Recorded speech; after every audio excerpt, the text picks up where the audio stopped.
take off.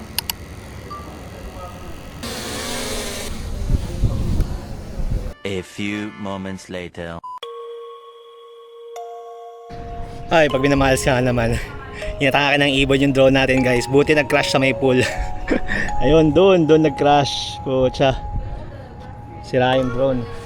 Buti dito sa pool nag-crash. Hindi doon sa mga puno or kung saan man walang tinamaan na tao.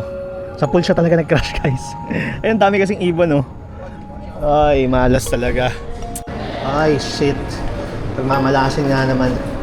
Kailangan daw hugasan ka agad para matanggal yung chlorine. Sana totoo. Pero buo pa naman siya, guys.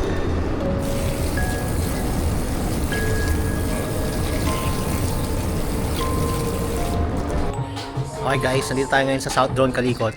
Dahil nga nahulog yung drone natin na nakaraan, nag-crash sa Mabini, Batangas. Ayun, ayaw na umandar, ayaw mag-take off. May hardware error. Sana minor issues lang. Ito inaayos ni sir. Ano sira kaya ulit? Itong ESC board tsaka itong damage nito. Sige, ang problema. Sige kaya gawin mo na paraan. Recommended pala to guys kasi si JM, dito rin, JM Barrera guys, dito rin siya nagpagawa ng drone niya nung nasira yung drone niya.